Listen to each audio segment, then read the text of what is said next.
Hey everyone, Lauren Lacreta here. In today's video, I'm going to be sharing with you how you can communicate most effectively with your team, and most importantly, how you can bring out the best in them by understanding their specific style. So I'm going to be sharing with you 3 of my secrets that will enable you to do this, and I'm also going to be sharing with you an added bonus. So stick around right till the end so that you can get your hands on my bonus that I have in store especially for you.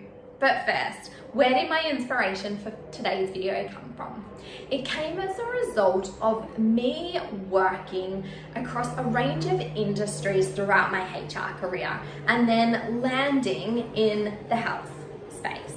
And so early on in my HR career, around 15 years ago, I was working predominantly with engineers. I was working with leaders who were in the engineering space.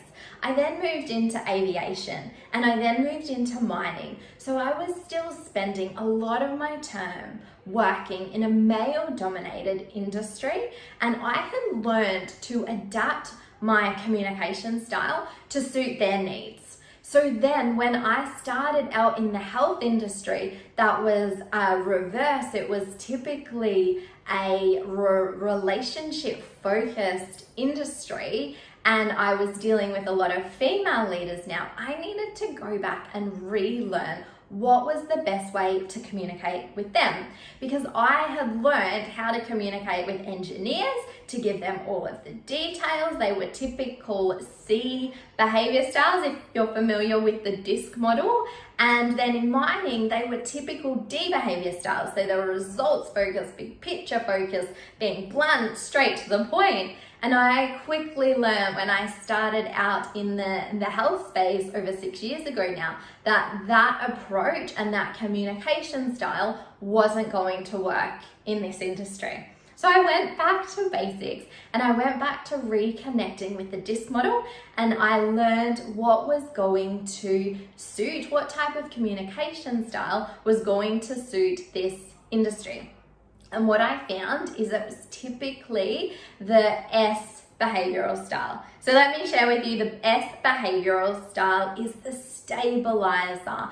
They are more of the nurturer, very people focused, very relationship focused, and they really thrive when you can share how you can help them move forward as leaders by connecting them to their people, as well as giving them the exact how-to steps on being the best leader that they can be. So I needed to change my approach. So what I want to share with you is my secrets to communicate with the S style, the stabilizer style.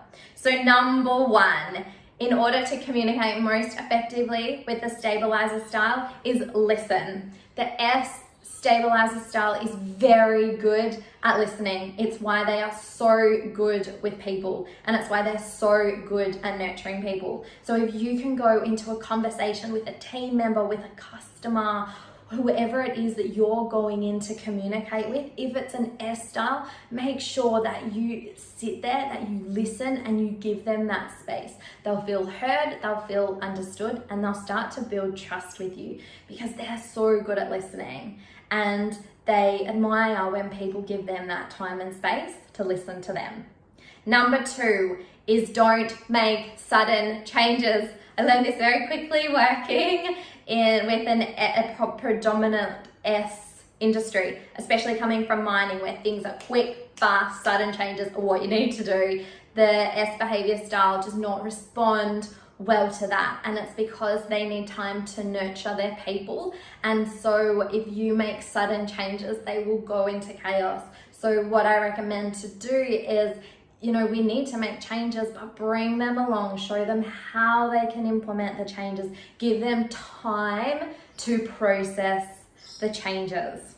And the third point for the S behavior style is remember to connect with them on a personal level. They are very relationship focused. They are more one-on-one. So if you can give them that one-on-one space and time to talk and share what's going on for them, they will respond to you more openly. Give them the time and the space to talk. Because they're so good at listening, they will generally create that space for people. So when you can create a space for them in a one-on-one way, you can then open up the channels to build that relationship with them and connect with them on a one-on-one personal level.